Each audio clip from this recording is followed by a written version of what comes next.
Hello everyone, welcome back into this channel, and in this video I would like to show you the way how to activate or turn on or get the one-handed keyboard on your iPhone.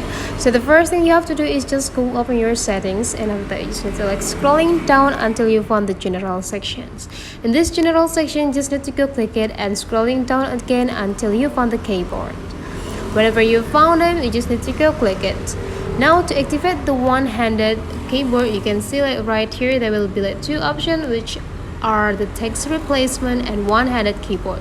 To turn it on, go click it, and after that you just need to choose either you want to be in the left side or in the right side. If you prefer to have the right side one-handed keyboard, go click this right, and you just need to go home and go click search here, and you just need to check. Now you can see now you already have the one-handed keyboard on your phone. So that's the way how to activate the one-handed keyboard in iPhone. Hopefully this tutorial today is useful for you guys, so don't forget to leave some comment, like and subscribe into this channel, and I will see you for the next video.